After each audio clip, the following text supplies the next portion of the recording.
में शामिल करने के अलावा वह अलग अलग राज्यों के दौरे भी कर रही हैं। कहा जा रहा है कि वह कांग्रेस के बिना ही विपक्ष का एक ऐसा धड़ा बनाना चाहती हैं जो मोदी को सीधी टक्कर दे, यानी 2024 के मुकाबले को मोदी बनाम ममता बनाने की तैयारी है। लेकिन सवाल यह है कि क्या कांग्रेस इस कोशिश के चलते 2024 या उसके बाद में और कमज़ोर होते हुए हाशिए की पार्टी बन जाएगी? ऐसे तमाम कयासों का जवाब अगले कुछ महीनों में 5 राज्यों में होने वाले चुनावों में मिल सकता है। यूपी, उत्तराखंड, पंजाब, गोवा और मणिपुर के विधानसभा चुनाव कांग्रेस का कद तय कर देंगे। एक रिपोर्ट दिखाते हैं और फिर चर्चा की शुरुआत करते हैं। On Monday, बीजेपी के चाइना सियासत में कब किसकी किस्मत का सिक्का चमक जाए इसका अंदाजा नहीं लगाया जा सकता। कांग्रेस सोनिया गांधी और यूपीए पर दिए बयान को लेकर पश्चिम बंगाल के मुख्यमंत्री ममता बनर्जी पर हमलावर हो गई है। अधीर रंजन चौधरी से लेकर दिग्विजय सिंह तक तमाम नेताओं ने ममता बनर्जी पर निशाना साधा है। यहाँ तक कि कांग्रेस नेताओं ने ममता बनर्जी पर बीजेपी से मिलीभगत का आरोप लगाया है। दरअसल ममता बनर्जी ने बुधवार को कहा था कि अब यूपीए नहीं है और इसलिए सवाल ही नहीं उठता कि यूपीए का नेता कौन होगा। कि शरद जी को अब यूपीए का नेतृत्व करना चाहिए, चेयरमैन बनाना चाहिए। क्या यूपीए? अभी यूपीए नहीं है। यूपीए क्या है? करेगा बैठ के। ममता पर हमले की शुरुआत कांग्रेस नेता अधीर रंजन चौधरी ने की। अधीर रंजन चौधरी ने पूछा कि ममता बनर्जी नहीं जानती कि यूपीए क्या है। मुझे लगता है कि उन्होंने पागलपन शुरू कर दिया है। उन्हें लगता है कि पूरे देश ने ममता ममता चिल्लाना शुरू कर दिया है। लेकिन भारत का मतलब सिर्फ बंगाल नहीं, बंगाल के अकेले का मतलब भारत नहीं। यूपीए सरकार में ममता बनर्जी की पार्टी के 6 मंत्री थे। ममता बनर्जी ने कुछ कारण बताकर 2012 में समर्थन वापस ले लिया। वे उस वक्त यूपीए सरकार तोड़ना चाहती थी, लेकिन वे सफल नहीं हो सकी और यह उनके पुरानी साजिश है। अब उन्होंने एक बार फिर से शुरू कर दिया है। क्योंकि मोदी जी उनके पीछे खड़े हैं, इसलिए वे कांग्रेस के कमजोर करने के सभी प्रयास कर रही हैं। देखिए, बात ये नहीं, बस जब समय आते हैं हम एक प्रदेश में लड़ते हैं, हमारा रवैया कुछ अलग होते हैं। ये जो नेशनल पार्टी है हमारा, तो कोई रीजनल पार्टी नहीं है, तो नेशनल पार्टी उनका रवैया कुछ अलग होते हैं। इसका मतलब ये नहीं कि हमारी और के नेशनल लेवल के हमारे जो AICC है उनके अलग राह थे, ये बात नहीं है। हमारी बंगाल के कांग्रेस पार्टी को और उनकी जो राय उनको तवज्जो देते हुए हर वक्त राहुल जी, सोनिया गांधी जी हमें समर्थन करते आई है। ये साफ सुथरा चीज है एकदम, इसमें बीच में कोई दरार पैदा करने की कोई जरूरत नहीं है। विपक्ष को एकजुट रहना चाहिए। राज्यसभा में विपक्ष के नेता मल्लिकार्जुन खड़गे ने कहा कि हम तमाम मुद्दों में टीएमसी को साथ लाने का प्रयास करते हैं। विपक्ष को बंटना नहीं चाहिए, हमें साथ मिलकर लड़ना चाहिए। हमें ये लड़ाई बीजेपी के साथ लड़नी है। दरअसल ममता बनर्जी 2 दिन के मुंबई दौरे पर थी। दौरे के आखिरी दिन बुधवार को उन्होंने कहा था कि बीजेपी के खिलाफ राष्ट्रीय विकल्प तभी बन सकता है जब सभी पार्टियां लड़ने को तैयार हों। विकल्प मजबूत होना चाहिए, यह अकेले नहीं किया जा सकता। ममता ने कांग्रेस का नाम लिए बगैर कहा कि कोई लड़ नहीं सकता तो हम क्या करें, हम चाहते हैं कि सभी पार्टियां लड़ें। ममता ने यह भी कहा कि अब यूपीए नहीं है और इसलिए सवाल ही नहीं उठता कि यूपीए का नेता कौन होगा। बता दें कि अभी यूपीए की नेता सोनिया गांधी हैं। तृणमूल कांग्रेस और कांग्रेस के बीच विकल्प की लड़ाई। अब राजनीतिक रणनीतिकार प्रशांत किशोर की एंट्री हो गई है। प्रशांत किशोर ने कांग्रेस नेतृत्व पर सीधे हमला बोलते हुए कहा कि कांग्रेस पिछले 10 साल में अपने 90% चुनाव हारी है और ऐसे में विपक्ष का नेतृत्व कांग्रेस का दैवीय अधिकार नहीं हो सकता। प्रशांत किशोर ने ट्वीट कर कहा, कांग्रेस मजबूत विपक्ष के लिए जिस विचार और विस्तार का प्रतिनिधित्व करती है वह अहम है, लेकिन विपक्ष का नेतृत्व कांग्रेस का दैवीय अधिकार नहीं है।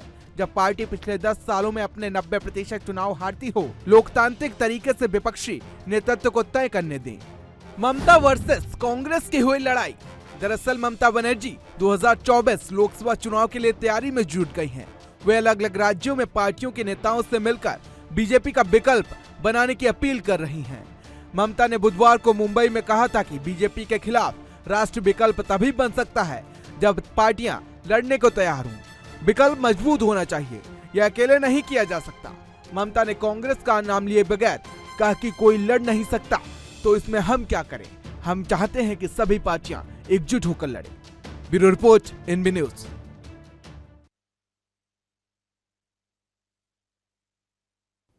जंग और जिद राजनीति में ममता बनर्जी की पहचान ही यही है।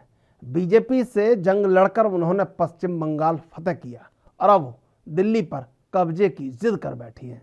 इस जिद को पूरा करने के लिए उन्होंने कांग्रेस से जंग छेड़ दी है।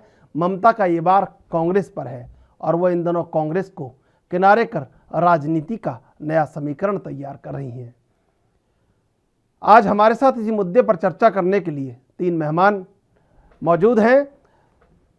बीजेपी से कैप्टन आई सिंह, तृणमूल कांग्रेस से कंचन कुमारी और राजनीतिक विश्लेषक इंदुकान दीक्षित। आप तीनों का एएनबी न्यूज पर स्वागत।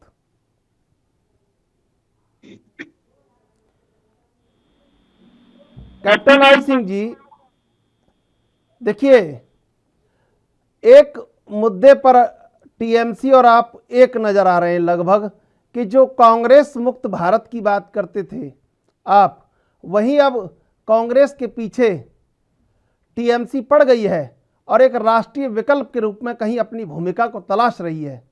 भूमिका मिलती है नहीं मिलती है, लेकिन सबसे बड़ी बात है पिछले 2 दशकों में जो राजनीति का एक बड़ा पूरे जो बड़े चेहरे थे, जयललिता, करुणानिधि, ये तमाम लोग, जो साउथ भी खाली हुआ है और जो एक वैक्यूम बनाया दिल्ली की पॉलिटिक्स के लिए, चाहे वो छत्रप थे लेकिन दिल्ली में बराबर दम करते थे। तो अब ऐसे में कहीं लगता है कि ममता बनर्जी राष्ट्रीय विकल्प के रूप में उभरना चाहती हैं और इसमें कहीं ना कहीं आप का साथ है बराबर, क्योंकि कांग्रेस मुक्त भारत वो भी चाहती हैं और आप भी चाहते हो।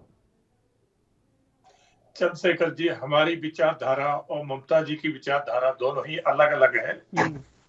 हमने जहां भी राजनीति करी है, देश हित की करी है, देश के एजेंडे को लेकर जो राजनीति करी है, संविधान के तहत रह के करी है। और ममता जी की उम्र इससे उलट है। आपने बंगाल में देखा हो किस तरह से जो है ना, चुनाव से पहले और चुनाव के बाद में वहां किस तरह से हत्याएं हुई, सरेआम वहां तुष्टीकरण की राजनीति हुई। तो ममता जी की और हमारी और आप जो है ना बराबर कभी हो ही नहीं सकता, क्योंकि हम देश हित के लिए काम करते हैं और ममता बनर्जी सिर्फ सत्ता के लिए करती है। सत्ता में चाहे फिर भले ही उन्हें जो है ना अपने विरोधियों के घरों में आग लगवाना पड़े या उनकी हत्या कराना पड़े, तो ये सब चीजें उनके लिए जायज है, क्योंकि वो इसी तरह की राजनीति लेके चलती है। अब मैं चंद्रशेखर जी आपको एक बहुत अहम बात बताना चाहूंगा कि आपने देखा होगा कि ये मोर्चा बार बार बनता है और बार बार बिखर जाता है। कारण इसमें कोई किसी से कम नहीं अपने आप को समझता, सब अपने आप को सुप्रीमो मानते हैं। इधर कांग्रेस शुरू से मान ही रही है, अब ममता बनर्जी ने देखा कि क्यों हम किसी से कम है, तो वो भी आगे आ रही है। तो ये बार बार मोर्चा बनता है, बार बार बिगड़ता है। जैसे कल ममता बनर्जी ने बंबई में जो प्रोग्राम किया, तो वहां जितने ही देश विरोधी ताकतें थी, आपने देखा होगा, सौरा भास्कर बार बार जो है ना हिंदुत्व को और इस देश के संविधान को गाली देती रहती, वो ममता बनर्जी के साथ मंच पे थी।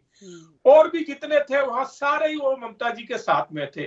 तो ममता जी का और हमारा मिल तो कभी हो ही नहीं सकता, क्योंकि ममता बनर्जी की जो राजनीति है वो तुष्टीकरण की राजनीति है, जाति विशेष को लेकर राजनीति है, वोट बैंक की राजनीति है।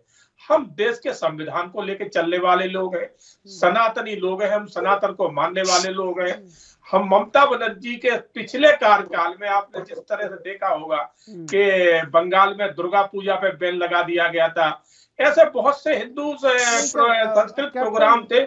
आई सिंह जी, उससे पहले एनडीए में भी साथ थी, तब भी ये था क्या, या अभी ये हुआ है, ये जो चल रहा है जो आप कह रहे हैं, जो एक आपकी दूरी, तब था क्या, ये तब भी था ममता बनर्जी, तब भी ऐसी थी या अभी ऐसी हुई है जब एनडीए में? क्या होता है चंद्रशेखर जी, हमारी एक अपनी विचारधारा है, हमारी विचारधारा से जिसका मेल खाता है, क्योंकि हम सनातनी लोग हैं, हम इस देश के राज को लेके चलने वाले लोग हैं, हम 130 करोड़ भारतवासियों की चिंता करने वाले लोग हैं, कुछ लोगों की नहीं। तो हमारे साथ जो रहेगा वो हमारी विचारधारा से मेल खाएगा तो रह सकता है। अगर उसकी विचारधारा थोड़ा भी हमसे हटके होती है, एक पक्ष का वोट उसे चाहिए, एक पक्ष का समर्थन करना है, तो वो हमारे साथ कभी तालमेल खा नहीं पाएगा। वो तो ऐसे लोग देखिए कंचन जी मुस्कुरा रही है कि हमें साथ चाहिए भी नहीं तुम्हारा, हम तो तुम्हारे सामने खड़ा होना चाहते हैं। वो तो उनकी मुस्कुराहट से ऐसा लग रहा है कि हमें तुम्हारा साथ चाहिए भी नहीं, हम तो सामने खड़ा होना चाहते हैं और हटा के खड़ा होना चाहते हैं। दिल्ली में कहीं चंद्रशेखर जी ममता बनर्जी को हमारे एक कार्यकर्ता ने जो है ना उनको उन्हीं के गढ़ में हरा दिया था। तो ममता बनर्जी की ताकत और हमारी ताकत आप यहीं से आकलन कर सकते हैं कि ममता बनर्जी चुनाव में हमारे कार्यकर्ता से हार चुकी है। पार्टी भले ही ठीक है, उनके 2 बार वहां शासन किया पार्टी ने, इसलिए वहां अपनी सत्ता ले, और हम तो वहां जो है ना बाहर से, हमें तो बाहर का बता दिया था तो हम बाहर से लड़ने गए थे, फिर भी हमने वहां कितनी सीटें ली है वो जग जाहिर है। और ममता बनर्जी अपने ही क्षेत्र में, अपने ही शासन काल में, और वहां एक हमारे कार्यकर्ता से चुनाव हार गई। बिल्कुल बिल्कुल। तो ये विचार नहीं तो है। एक बार सबके पास चलते हैं, फिर आपसे चर्चा भी करेंगे। कंचन जी, ये जो दिल्ली में ताल ठोक दिया आपने, तो एक बार देखा तो होगा अब महज इस बात से तो कि नहीं कि साहब बंगाल में लड़ लिए तो हर जगह लड़ लेंगे। बहुत बड़ा वोट परसेंट है कांग्रेस के पास इस समय भी, और मुख्य विपक्ष बनने के लिए आपको भी बहुत ताकत लगानी पड़ेगी।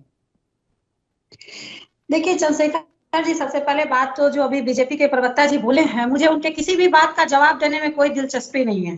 कितने बड़े सनातनी है वो।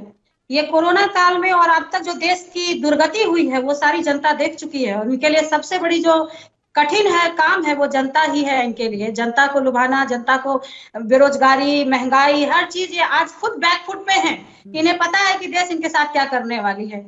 तो ये खिसियानी बिल्ली खंभा नोचे वाला हरकत है। अब ये जो भी बोले वो अलग बात है। रही बात कांग्रेस की, जो कांग्रेस की अभी देखिए दिल्ली दूर है।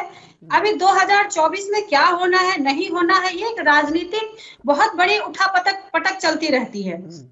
अभी जो चीजें जो दीदी के कहने के अनुसार जो चीजें निकल के आई हैं वो ये है कि दीदी के जो चीजें हैं, आप यूपीए का जो गठबंधन देख लीजिए, या सोनिया गांधी जी इस टाइम पे देश की जनता से कितनी दूरी बना चुकी हैं, आप खुद देख सकते हैं।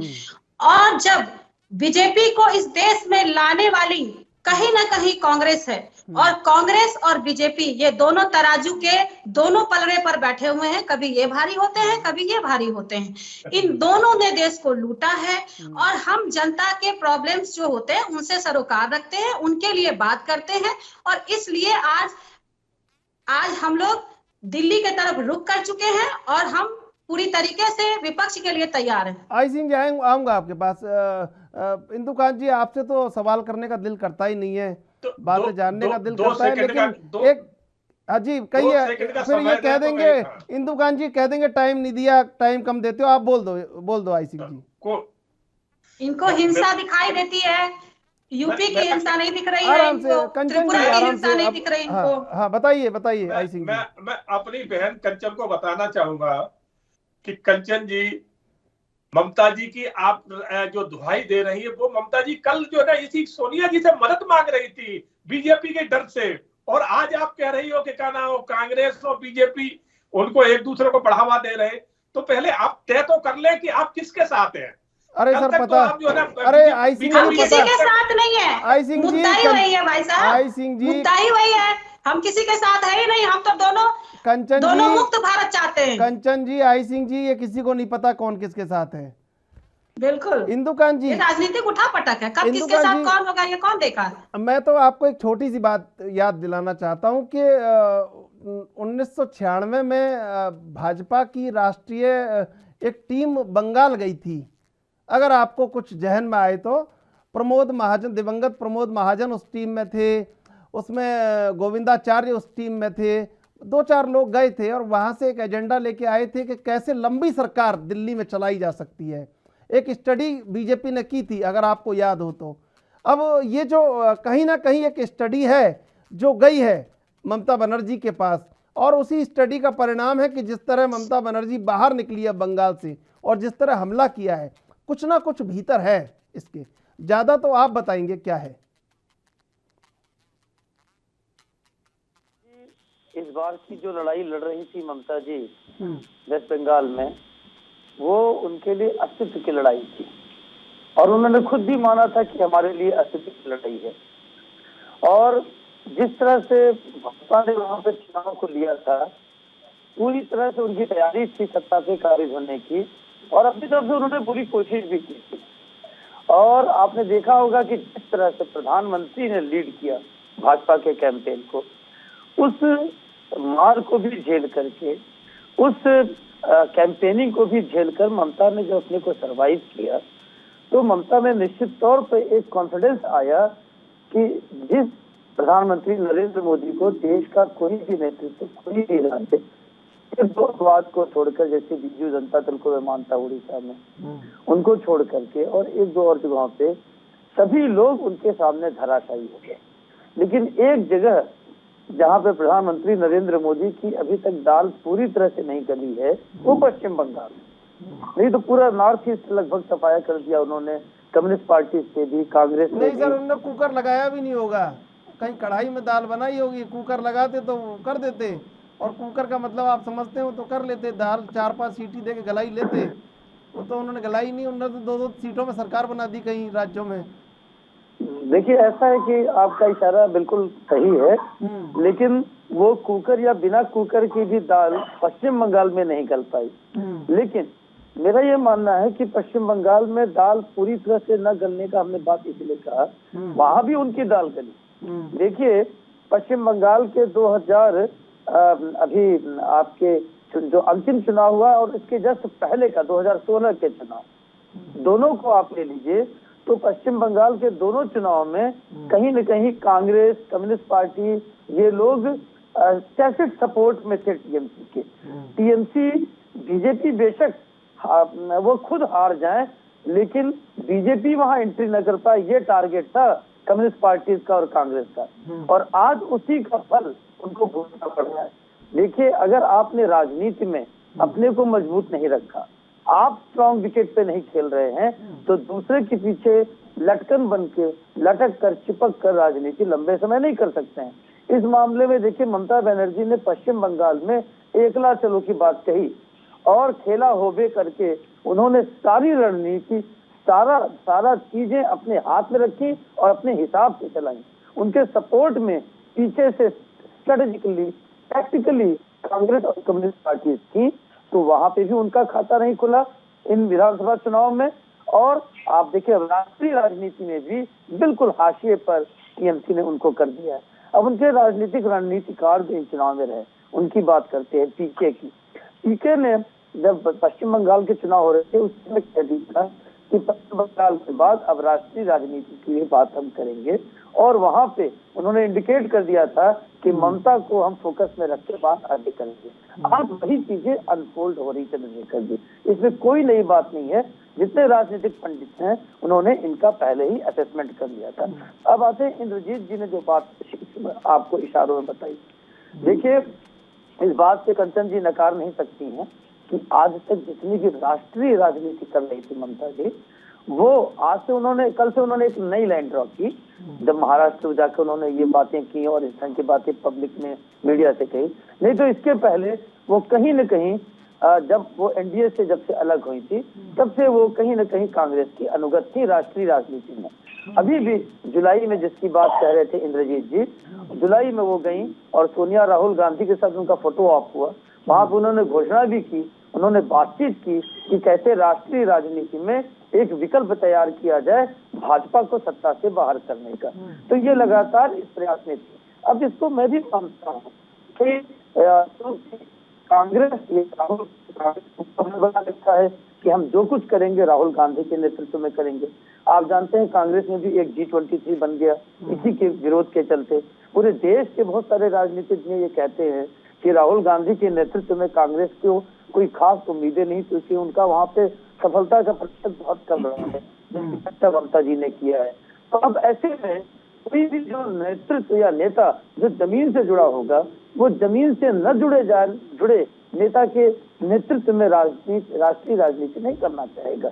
इसीलिए उन्होंने देखे शरद पवार से मुलाकात की, जिन्होंने कभी भी अपनी जमीन की राजनीति को कमजोर नहीं होने दिया। आपने देखा किस तरह से महाराष्ट्र में उन्होंने बीजेपी द्वारा किए गए coup को किस तरह विफल किया, तो वो शरद पवार ही कर सकते हैं। इसीलिए देखिए सबसे बड़े किसी नेता से जब बंगाल के बाहर मुलाकात की ममता ने, तो उनसे किया। ममता की देखिए तेवर पहले ही पता चल गए थे जब मेघालय में उन्होंने कांग्रेस के विधायकों को अपनी तरफ तोड़ के किया, 12 विधायकों को।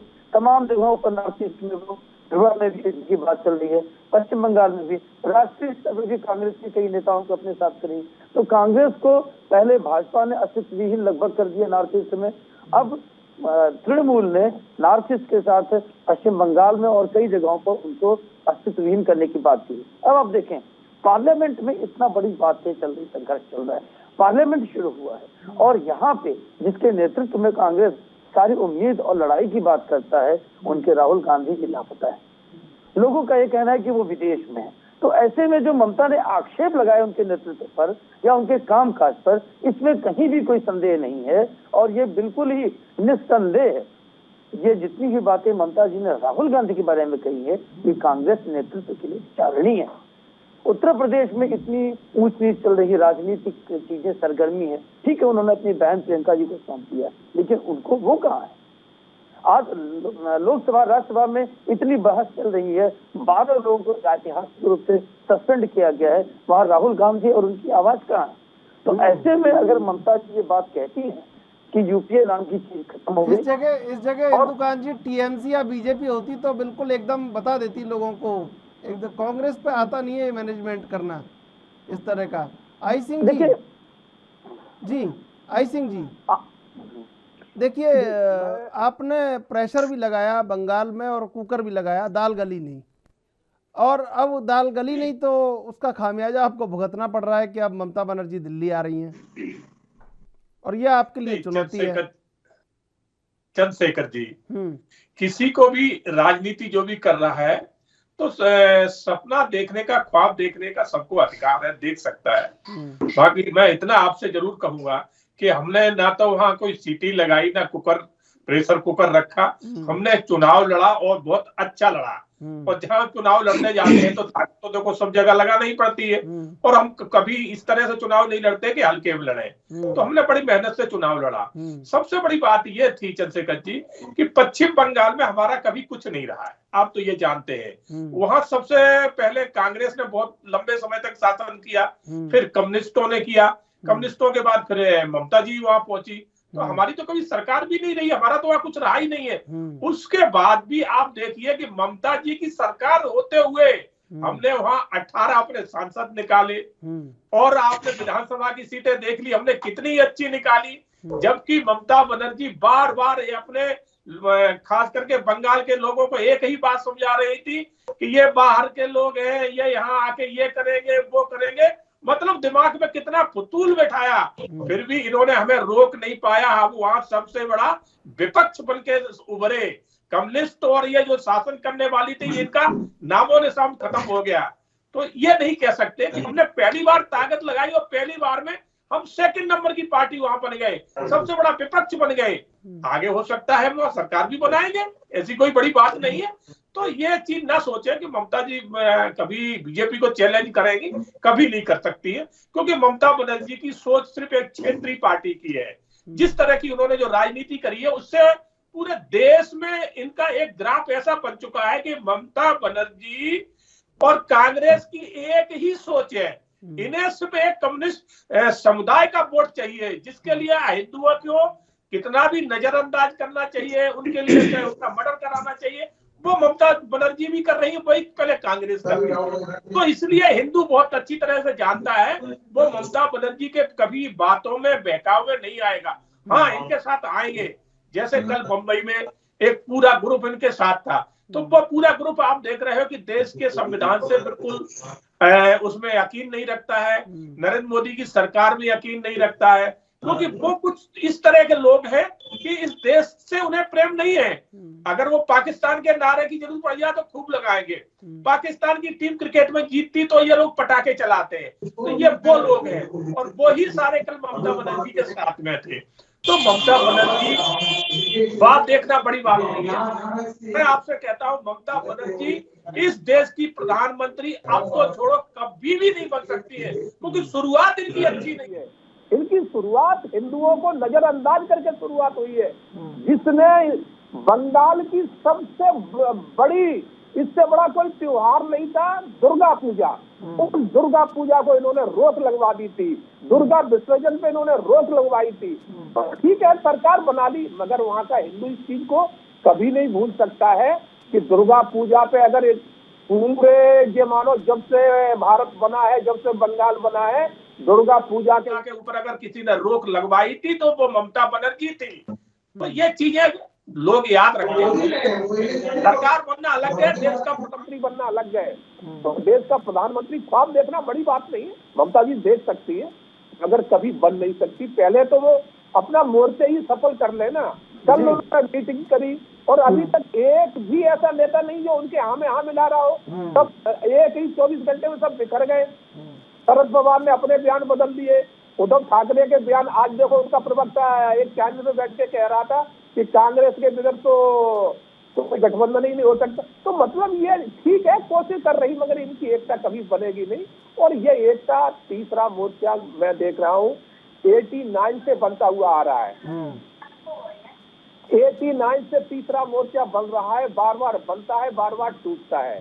तो ये कोशिश करें। एक बार कर्नाटक में भी हुआ था, आपने देखा होगा कि कितनी पार्टियां वहाँ, कितनी पार्टियां थी, ममता बनर्जी भी थी उसमें, सोनिया गांधी भी बड़े बड़े हाथ मिला के और जो मंच से एकता का संदेश दिया था। और थोड़े ही दिन बाद में पता चला कि वो जो है ना इनका तीसरा मोर्चा बिखर गया। तो ये इनके शेख चिल्ली वाले ख्वाब है, देखते रहे। देश पे अगर शासन करेगा तो वो ही करेगा जो 30 करोड़ लोगों के हित की बात करेगा, जो किसी जाति विशेष, समुदाय विशेष की बात करेगा, वो इस देश में अब राज नहीं कर सकता, क्योंकि अब दुनिया बहुत समझदार है। तो ममता बनर्जी इन चीजों से बहुत दूर है। दुनिया जानती है कि किस तरह से पंजाब में इन्होंने रोहिंगी, वो यहाँ पर बंगाल में किस तरह से इन्होंने रोहिंग्यों को पनाह दी है, किस तरह से वहाँ रोहिंग्या और बांग्लादेशी बसाए हैं। तो ये कोई भूला नहीं है। तो ममता बनर्जी ठीक है, बंगाल में कुछ कारण बस सरकार बना ली है, मगर देश में आप जो ख्वाब देख रही है, शायद देश की जनता आपको इन ख्वाबों में कभी पूरा नहीं होने देगी। कंचन जी, अब आपको कैसे लगता है कि दिल्ली में आप उस जगह खड़े हो जाएंगे कि जहां कांग्रेस की जगह है? देखिए चंद्रशेखर जी, बीजेपी के जो प्रवक्ता जी हैं, मेरी आवाज इको हो रही है, थोड़ा सा इस पे ध्यान दिलाए, क्योंकि मेरे बोलने में इको होने की वजह से मैं ये बोल रही हूँ कि ये जो जितनी बातें इन्होंने अभी बोली हैं, मुझे लग रहा है कि जब बंगाल का चुनाव हो रहा था तब भी यही घिसी पिटी बातें लेकर के ये बंगाल जाते थे। न जाने इनके प्रधानमंत्री से लेकर के चीफ मिनिस्टर से लेकर के सारे वहां पर जाकर के इतनी ही बातें, इससे ज्यादा बात आज तक मैंने बीजेपी के प्रवक्ताओं के मुंह से और कुछ नहीं सुना। राजनीतिक नॉलेज तो इन्हें है ही नहीं, बस हिंदू मुस्लिम करने के लिए बैठ जाते हैं। हिंदू मुस्लिम किसने कर रखा है ये आज जनता जान चुकी है। आज जो टैनी जी के लड़के ने किसानों को कुचला है, वो कहीं से भी हमें मुस्लिम तो ना दिखे, है ना। जो आज आपने महंगाई बढ़ा रखी है, उसमें सिर्फ मुस्लिम तो चोट नहीं खा रहे हैं, उसमें हिंदू भी चोट खा रहे हैं। जो आपने आज बेरोजगारी फैला रखी है, उसमें कहीं मुसलमान चोट नहीं खा रहे हैं, हिंदू के बच्चे वोट चोट खा रहे हैं। तो पहले आप अपने गिरेबान में झांक के देखिए कि आप देश की जनता के साथ जो ठगी का काम कर रहे हैं और जुमलेबाजी के से अपना काम चला रहे हैं, तो इससे अब चलने वाला नहीं है। देश की जनता आपको बखूबी पहचान गई है। और इन सब चीजों के लिए अब आप ये जो बरगलाने वाली बातें हैं, जो जनता को आप बरगला रहे हैं, अब इन सब चीजों से तौबा करिए। ये आपसे मैं रिक्वेस्ट कर रही हूँ कि इन सब चीजों से आप तौबा करिए। और रही बात दिल्ली जाने की, तो जो आज हम ये नहीं चाह रहे कि हम विपक्ष से ना जुड़े। आज बहुत सारे ऐसे दल हैं जिनसे हम गठबंधन करना चाह रहे हैं और हम मिल भी रहे हैं, उनसे बात भी हो रही है, सारी चीजें। अभी मैंने क्या कहा कि 2024 अभी बहुत आगे है। और कहीं ना कहीं कांग्रेस की जो बात है, तो कांग्रेस को आत्ममंथन, आत्मचिंतन करने की जरूरत है कि कहां उनसे कमी हो जा रही है कि आज वो नहीं इस काबिल है कि वो भारतीय जनता पार्टी के लिए विपक्ष में खड़े हो पाए। 2 बार उन्होंने चुनाव इस तरीके से हारा है। बिल्कुल कंचन जी, आपसे चर्चा जारी रखेंगे, अभी लेते हैं छोटा सा ब्रेक के बाद फिर हाजिर होते हैं।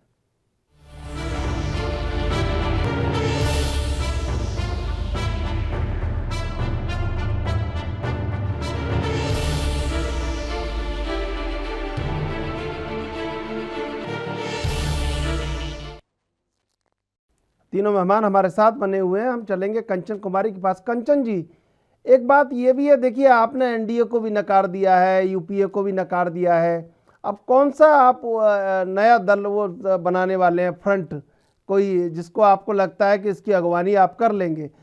इंद्रजीत सिंह जी, मैं आऊँगा आपके पास, सुन लेते हैं उनको जी।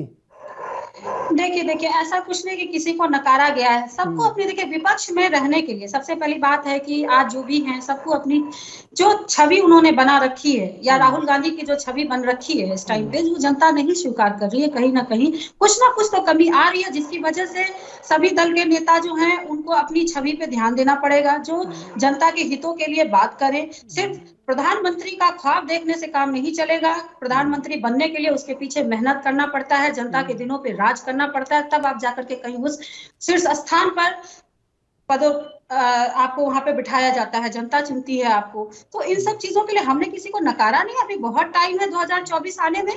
फिलहाल अभी हम जो अपने दम पे जो कर सकते हैं वो कर रहे हैं और उस पे हम आगे बढ़ रहे हैं, और दिल्ली में जा रहे हैं, सबसे मुलाकात हो रही है हमारी, और जो शिष्टाचार मुलाकात है उसके दायरे में रह करके हम सबसे मुलाकात कर रहे हैं जी। इंदुकांत जी, देखिए एक जो बात निकल के आ रही है, जो खांटी संघर्ष है, वो खांटी संघर्ष नहीं कर पा रही कांग्रेस, और उसको बीजेपी अच्छे से कर लेती है, ममता बनर्जी अच्छे से कर लेती हैं उसको, जो खांटी संघर्ष है, सड़क पर उतर के एकदम चुनौती देने का।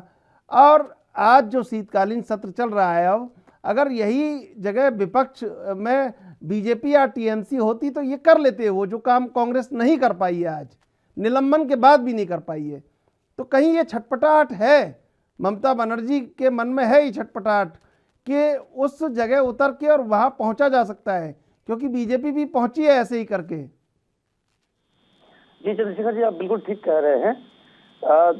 जो बात मैं पहले कह रहा था, मैं उसको आगे बढ़ाना चाहूंगा। देखिए, ममता बनर्जी ने ये देखा कि हमने पश्चिम बंगाल में जब अड़ा तो हम जो रिजल्ट चाहते थे वो हमें मिला। On the other hand, Congress और मार्क्सवादी कम्युनिस्ट पार्टी जो वहां सत्ता में रही सालों तक, दशकों तक, वो लोग जब एक बार हाशिए पे गए तो वो इस बार सिफर पे पहुंच गए। और देखिए, भाजपा भी वहां पे लड़ी, मैं अपनी बात पूरी नहीं कर पाया था पश्चिम बंगाल में, तो ऐसा नहीं कि उन्हें कुछ हासिल नहीं हुआ।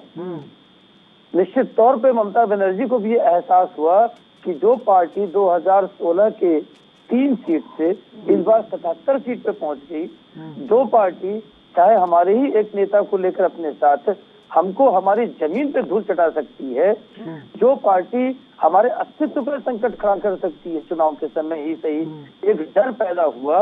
और ममता बनर्जी को अपने पैर की चोट को, चाहे वो सच था या गलत था, लेकिन ओवर लोग पब्लिक के सामने लेकर सिंपैथी की वोट लेने के लिए मैदान में उतारना पड़ा।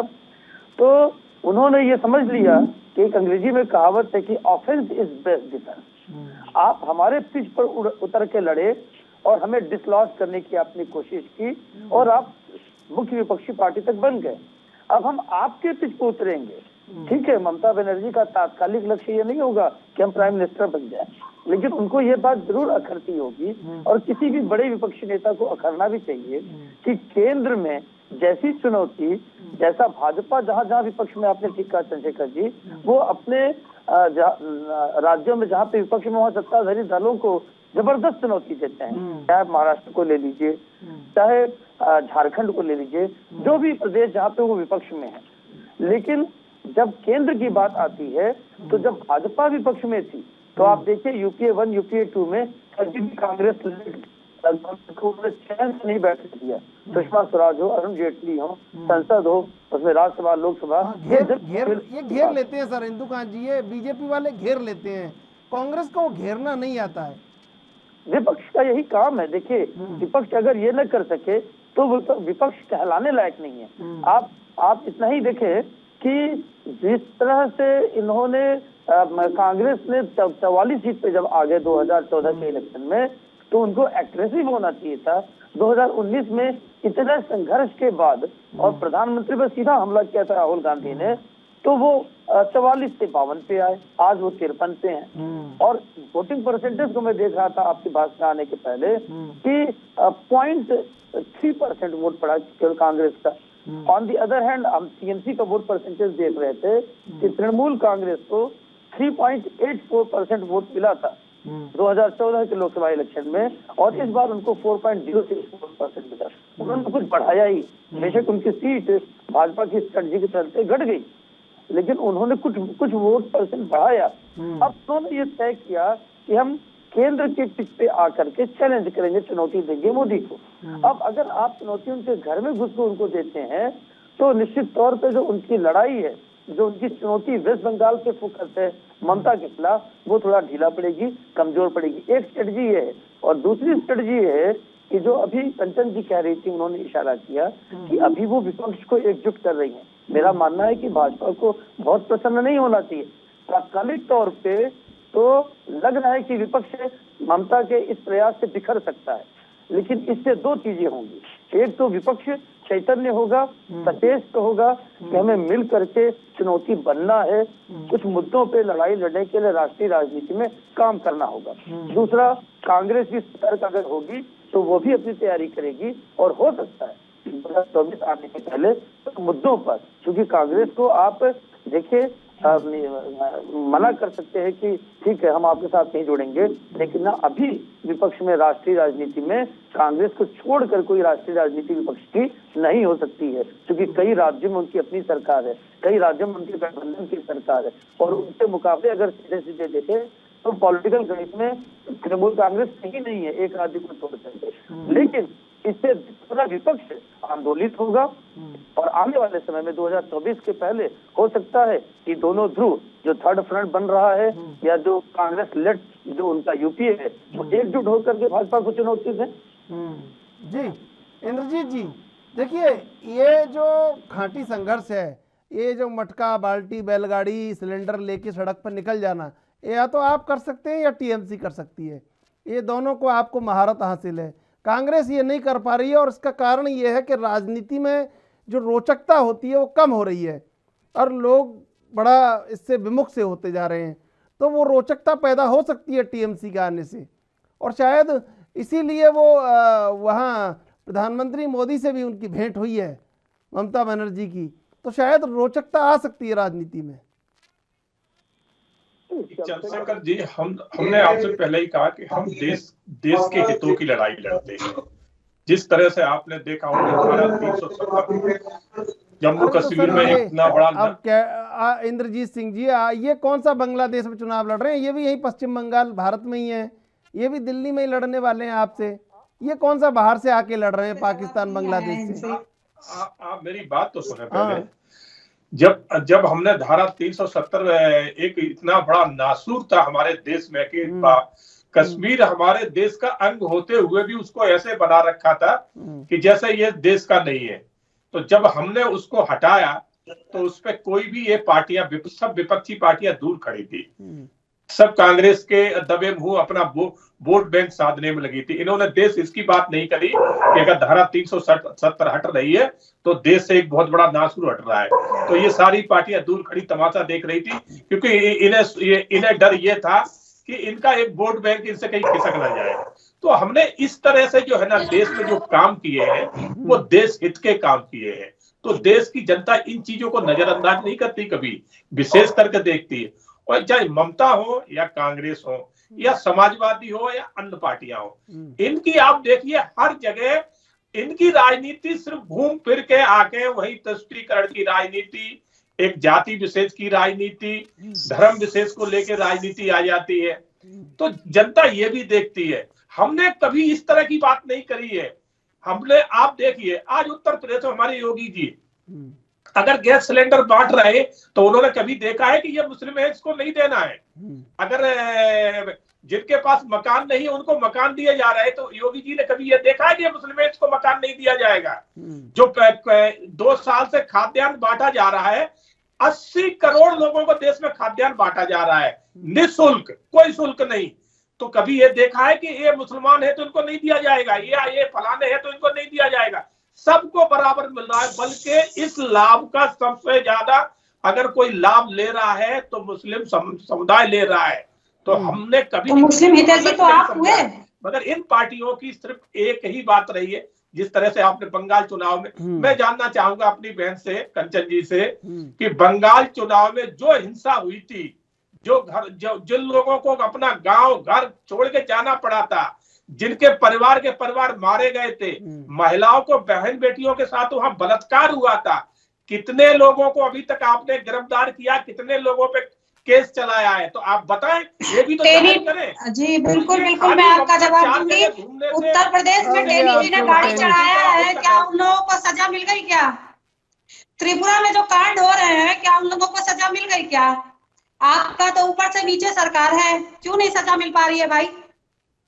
टेनी जी का लड़का खुलेआम सब पे गाड़ी चढ़ाया था, क्यों नहीं आप उसको सजा दे पाए? वो तो आपके पार्टी का आदमी है, झंडा लगा करके, और आपके अभी केंद्र में बैठे हुए हैं, उन पे आप सब कर रहे हैं। आपको बंगाल की हिंसा का जवाब तो आपको जनता ने दे दिया चंद्रशेखर जी। बंगाल की हिंसा का जवाब इनको जनता ने दे दिया है कि इनकी जमानत जब्त हो गई है। अब ये उत्तर प्रदेश और त्रिपुरा और गोवा हर जगह का हमको जवाब दे दें, ये क्यों नहीं इनको ये अपना एक्शन ले रहे हैं? नहीं, ये कंचन जी, आपके पास ऐसी क्या संजीवनी बटी है कि आप ये समझ रहे हैं कि एनडीए को भी नकार दें और यूपीए को भी नकार दें? और कौन ऐसा है, कौन ये सलाह दे रहा है आपको कि गोवा, देखिए सबसे बड़ी बात, अभी इसका जवाब मैंने आपको पिछले बार भी दिया है और अभी भी दे रही हूं। सुन तो लीजिए कंचन, हाँ बताइए, पूछिए। ये मतलब ठीक है, रणनीति आपकी सफल हो रही है, लेकिन अब ये कैसे लगता है आपको कि एक बड़ा वोट ऑफ परसेंट टूट के और आपके साथ चला जाएगा? ऐसा कुछ जो छत्रप हो सकता है वो सुल्तान नहीं हो सकता, राजा नहीं हो सकता। छत्रप आप बेहतरीन है, लेकिन ये कैसे वहम हुआ कि राजा भी अच्छे हो जाएंगे? देखिए, वहम की बात नहीं है। सबसे पहले मैंने आपको पहले भी बताया कि विपक्ष जो है, कहीं ना कहीं उनके अंदर लड़ने की क्षमता जो मतलब धूमिल हो चुकी है। कहीं भी आपको ये नहीं दिखता है कि एक विपक्ष एक ठोस तरीके से कदम उठाए, जिसमें कि एक जान फूंकना बहुत जरूरी है। आज जो राहुल जी हैं, सोनिया जी हैं, प्रियंका गांधी जी हैं, या और भी विपक्ष दल के जो भी हैं, कहीं ना कहीं पता नहीं क्यों वो चीजें नहीं आ पा रही हैं। इस वजह से दीदी ने इस चीज को अपने कंधे पर लिया है कि विपक्ष को कहीं ना कहीं से इतना मजबूत होकर के हमें सामने आना पड़ेगा कि हम बैकफुट पर न जाए। एक सवाल पूछ लें आपसे, जो निलंबन हुआ है राज्यसभा में सांसदों का, उसमें आपके भी सांसद हैं, कितने सांसद हैं? चलिए छोड़िए, अब कितने लिए 6 सांसद हैं, दो सांसद हैं, 12 सांसद टोटल हैं। तो अब जितने भी सांसद हैं, छोड़िए इस बात को। 2 टीएमसी के। अब ये बताइए कि उनके लिए आपने क्या विशेष रणनीति बनाई कि उनका निलंबन रद्द हो जाए, या उनका कोई उनको लेके कहीं उनको न्याय मिल जाए? आप भी तो उन्हीं के साथ खड़े हैं। अब देखिए, ये तो देश देखता ही है ना कि आपने वॉकआउट बाद में किया, तो फिर देखिए ये जो निलंबन हुआ है, सबसे पहली बात जो निलंबन हुआ है, इसमें कहीं ना कहीं विपक्ष को, एक तो सबसे पहली बात, अभी तक तो लोग जो अब केंद्र में बैठे हुए हैं, जो सत्ता में बैठे हुए, ये यही कहते आए कि विपक्ष कमजोर है, ठीक। और जो चीजें उन्होंने पिछली बार के सदन में जो हुआ था, जो दिखाया गया था कि विपक्षों ने हंगामा किया या जो भी किया, क्या ये किसी संविधान में ये चीज लिखा हुआ है कि आज के डेट में जो हमने ये जो संसद में जो भी हमें वो पड़ता है, पनिशमेंट मिलती है, वो इसका दूसरे में नहीं पड़ता है। और इन्होंने क्या किया कि जो पिछली बार घटना हुई थी, उसका ये पढ़ के आइए संविधान, इंद्रजीत पढ़ के आइए संविधान में ही लिखा है। अरे उनको सरकार में आने, पनिशमेंट कभी भी दिया जा सकता है, आने दो उनको, वो सब पढ़ाई लिखाई सब कर लेंगे। 22 साल तक कोर्ट में नहीं चलता, अभी करने दो उनको, सब पढ़ाई लिखाई सब हो जाती, केस खत्म नहीं होता, इंद्रजीत जी नहीं मिलता है। इंद्रजीत तो जी आप पढ़ के आइए, याद करके आइए, तब ये बात आएंगे उनके भी दिन आएंगे। प्रवक्ताओं की ट्रेनिंग हुआ करेगी, उनकी भी अभी नहीं हो रही है, अभी तो चल रही है। ये प्रवक्ता की ट्रेनिंग करवा रहे, पहले खुद तो ट्रेनिंग कर ले, इनकी ज्ञान उतनी है जितनी ये बोल रहे हैं। कंचन जी, आप तो देखिए, सीधी आपसे मैं सवाल पूछ रहा हूँ, उसका सीधा जवाब दे दीजिए। ये जो आप खड़े हैं विपक्ष के साथ, 12 सांसदों का निलंबन हुआ, अब आपकी विशेष रणनीति है कहाँ, ये बताइए। देश तो देख ही रहा है ना कि आप तो उन्हीं के साथ खड़े हैं, अलग कहाँ है, बताइए इसमें। देखिए हम उनके साथ कहाँ खड़े, हमारा निलंबन हुआ तो क्या हम अपने लिए आवाज नहीं उठा सकते? भी सोचने लग गए 4 बार कि ये इस बार कंचन जी और टीएमसी फंस गई दोनों। नहीं, फंसने की बात नहीं है, सबसे बड़ी बात ये है, मैं नहीं दूंगा जवाब तो वो देंगे, लेकिन आप देखिए, अब ये देश पूरा देख रहा है कि भाई आप कह रहे हैं कि विपक्ष में ये कर देंगे, वो कर देंगे, बीजेपी को धूल चटा देंगे और उखाड़ के फेंक देंगे, हिला के रख देंगे, लेकिन अब वो कहाँ हिलाया आपने? क्या धूल चटा दी और कहाँ उखाड़ दिया? आपके भी तो 2 सांसद, कितने सांसद हैं? तो आप कहाँ, आपकी रणनीति कहाँ है? आप या तो हमसे सवाल पूछ लीजिए या तो खुद ही जवाब दे लीजिए आप। अरे आप ये देखिए, नाराज ना होइए। जब मैं जवाब दे रही हूँ तो आप बीच में नाराजगी की कोई बात ही नहीं है चंद्रशेखर जी। जब मैं जवाब दे रही हूँ तो आप बीच में काट दे रहे हो मेरी बात को। अरे दीजिए जवाब। आप बोल रहे हैं कि विपक्ष में खड़े हैं, धूल चटा रहे हैं। जो विपक्ष, मैं जवाब ही दे रही हूँ। विपक्ष का चेहरा जो दिखाया जा रहा है कि विपक्ष आज ऐसे खड़ी है, वैसे खड़ी है। आप सदन में जो चीजें हुई हैं वहां पे, वो उन चीजों को लेकर के हम खड़े हैं वहां पर कि हमारे साथ गलत हुआ है, हमारा निलंबन क्यों, इस पर हम आवाज उठा रहे हैं। और आवाज उठा रहे हैं तो इसमें कौन सी बुराई है? कहाँ खड़े? इसमें विपक्ष के होने की और किसी के साथ खड़े होने के क्यों नहीं खड़े? धरने पे खड़े थे। आप जाकर के अपने मीडिया चैनल के जो भी है उनको पूछिए आगे धरना दिया गया कि नहीं दिया गया है। बबुआ मोइत्रा तो जयराम रमेश के संग पंच कर रही थी, आप अलग खड़े थे, वो अलग खड़े थे। इंदुकांत जी आप ही दे दीजिए जवाब। देखिए, ममता बनर्जी ने जो ये राजनीतिक राह अपना अलग करने की कोशिश की है, अभी इसको कहिए चंद्रशेखर जी संक्रमण काल है, जैसे आपने प्रवक्ताओं के लिए कहा, ये संक्रमण काल है। अब राष्ट्रीय राजनीति के लिए वो प्रवक्ताओं की टीम बनाएंगे, धीरे धीरे उनको खड़ा करेंगे। पार्लियामेंट में उनका क्या रुख होगा उसका भी अभी उन्हें तय करना है। 2 दिन पहले ही चीजें तय किया उन्होंने कि हम एकला चलो या अलग चलो की राजनीति पे करेंगे। तो कैसे एकाएक वो संसद में रिफ्लेक्ट होने लगेगा जमीन पे कार्यकर्ताओं पर, अपने प्रवक्ताओं में? तो अभी ये संक्रमण काल में जवाब कभी इधर कभी उधर कभी बीच में फंसेगा, लेकिन कुछ दिन में आप देखेंगे चीजें अलग अलग दिखने लगेंगी। और जो सोच है ममता जी की वो बिल्कुल ठीक है। मैं मानता हूँ कि विपक्ष मुखर होना चाहिए, प्रखर होना चाहिए, लड़ने वाला होना चाहिए, लेकिन जन मुद्दों पर लड़ने वाला होना चाहिए। जो इंद्रजीत जी ने कहा था कि जो राष्ट्रीय मुद्दा है, मैं 2-3 चीजें कंचन जी को याद दिलाऊं। एक, जब सर्जिकल स्ट्राइक किया था भारत में तो सवाल सबने उठाया था और ममता दी ने भी उठाया था। जब भारत ने एरियल स्ट्राइक किया तो ममता दी ने भी सवाल उठाया था। अलग राजनीति करने के लिए आपको राष्ट्रीय मुद्दों पर, जैसे अभी आपने कहा कंचन जी कि चूंकि हमारे भी सांसदों का निलंबन हुआ है तो हमें मजबूरी में हम भी खड़े हैं, चाहे वहाँ कांग्रेस भी खड़ी है और भी सपा भी खड़ी है।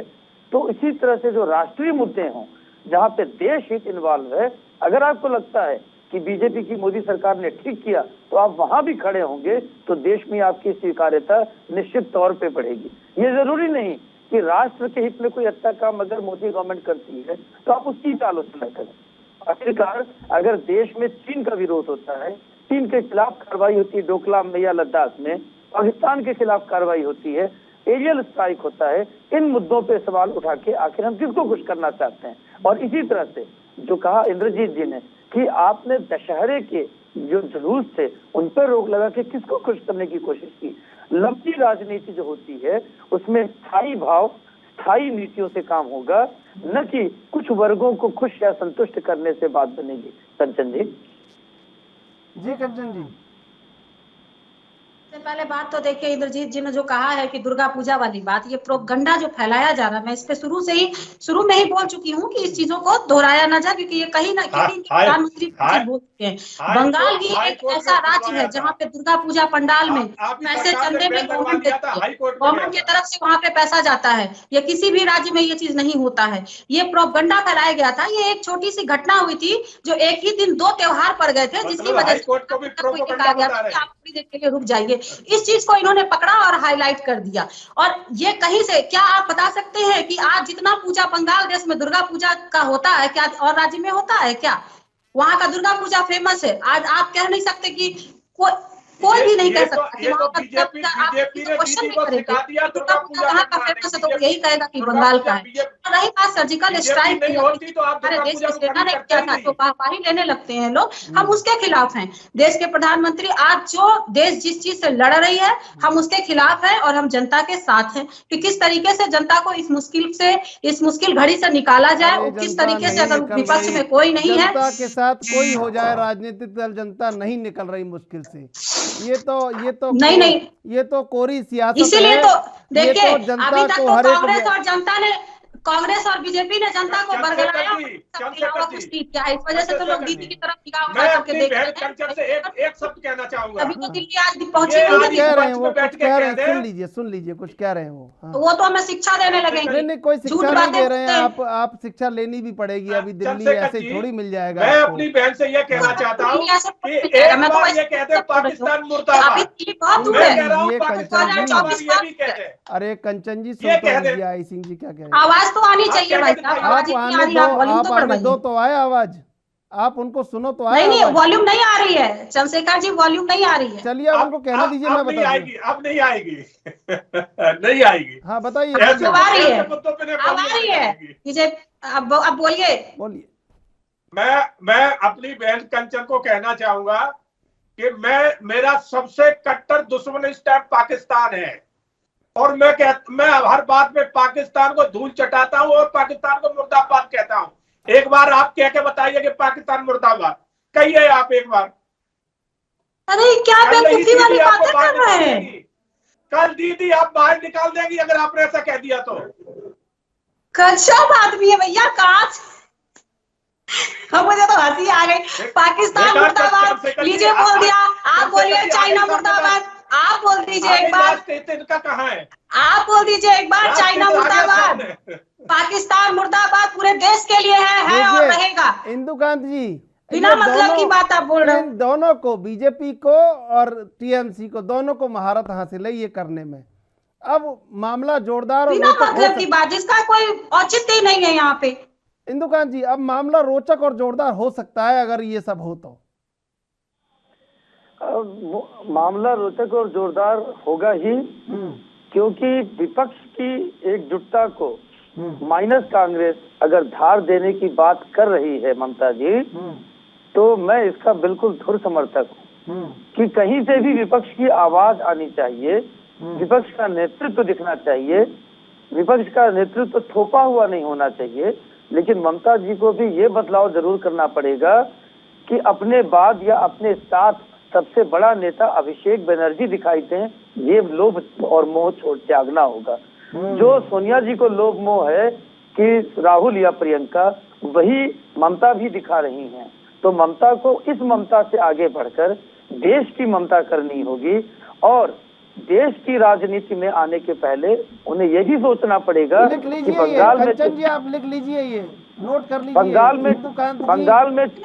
में चुनाव प्रचार करने वालों को बाहरी नहीं कर, अगर तो उत्तर प्रदेश में ये इंदुकांत दीक्षित जी खेला करने के लिए उतरी है मैदान में। हाँ अच्छा इंदुकांत जी, एक बात और बता दीजिए, ये जो 12-12 नंबर के खिलाड़ी निकाले हैं हर टीम से, एक ही टीम से, अलग अलग राज्यों से, कोई 12वें नंबर का खिलाड़ी है, कोई 15वें नंबर का है, कोई 16वें नंबर का है, कोई टेस्ट में बहुत पहले रिटायर हो चुका है। इन खिलाड़ियों से वर्ल्ड कप की टीम बनेगी कैसे, ये भी बताइए जरा। ये जो खिलाड़ियों को निकाला है, कीर्ति आजाद को निकाला है, ये जो 15-15, 16-16 नंबर पर पहुंच गए थे खिलाड़ी, इनसे जीता कैसे जाएगा वर्ल्ड कप? मेरा इसमें दूसरा मत है। देखिए, वर्ल्ड कप जीतने के लिए ठीक है 12वें नंबर के 15वें नंबर के खिलाड़ी शायद सीधे काम नहीं आएंगे, लेकिन यही 12वें 15वें नंबर के खिलाड़ी चंद्रशेखर जी टीम बनाने में, टीम को ट्रेनिंग देने में बड़े इंपॉर्टेंट होते हैं। मोहिंदर अमरनाथ जितना अच्छा खेलते थे उससे ज्यादा अच्छे प्रशिक्षक थे। तो अगर वो ये कर रही हैं तो अभी वो अपनी राजनीतिक बुनियाद बनाने की कोशिश सारे राज्यों में कर रही हैं, लेकिन आने वाले समय में उनको हल्के में नहीं लिया जा सकता है। एक दूसरा, उन्हें ये जरूर करना पड़ेगा कि बंगाल में चुनाव लड़ने के लिए आने वाले लोगों को, बंगाल में आने वालों को बंगाली अस्मिता की बात कह कर दुत्कारने से बचना होगा। उनको बाहरी शैली की राजनीति करने का सवाल अब उत्तर प्रदेश के चुनाव में, पंजाब के चुनाव में, गोवा के चुनाव में जब विपक्षी उनसे कहेंगे कि आप बंगाल से बाहरी लोग यहाँ कैसे आ गए, तो उसका जवाब देने का तर्क ढूंढना पड़ेगा। लिहाजा इससे सीख लेनी चाहिए कि किसी भी राज्य की राजनीति में दूसरे राज्य से, एक ही देश के तमाम हिस्सों से आने वाले लोगों को लोग बाहरी कहना बंद कर दें, क्योंकि राष्ट्रीय राजनीति में आज नहीं कल आपको भी धमक अपनी करनी हो सकती है, आपको भी आने की जरूरत पड़ सकती है। जी चंद्रशेखर जी, कैप्टन आई सिंह जी, देखिए कांग्रेस मुक्त भारत पे टीएमसी और भाजपा एक ही जगह खड़ी है। अब करेंगे कैसे, दोनों हो नहीं पा रहा है, आपसे भी नहीं हो पा रहा, अब इनसे कैसे होगा ये जान ले अच्छे तरह से, बताइए। हमारा शुरू से नारा है कि भारत कांग्रेस मुक्त भारत होगा, तो बिल्कुल होगा, इसमें कोई दो राय नहीं। अब आप तो दो लोग मिल गए हैं, अब आप दो लोग मिल गए हैं, बीजेपी भी मिल गई है और टीएमसी भी, भले अलग अलग खड़े हों लेकिन सियासी रास्ता एक ही है दोनों का, दिल्ली जाना। तो अब आप देखिए कैसे कर पाएंगे। बहरहाल समय समाप्त हो रहा है। आई सिंह जी, कंचन कुमारी जी, इंदुकांत जी, आप तीनों को बहुत बहुत धन्यवाद डिबेट में जुड़ने के लिए। राजनीति और रोचक होती जा रही है। ममता बनर्जी दिल्ली का रुख कर चुकी हैं, यूपीए को भी नकार रही हैं, एनडीए को भी नकार रही हैं। अब देखना होगा कि दिल्ली में ममता कितना अपना दम दिखा पाती हैं। बहरहाल देश विदेश की ताज़ा तरीन खबरों के लिए आप देखते रहिए एएनबी न्यूज।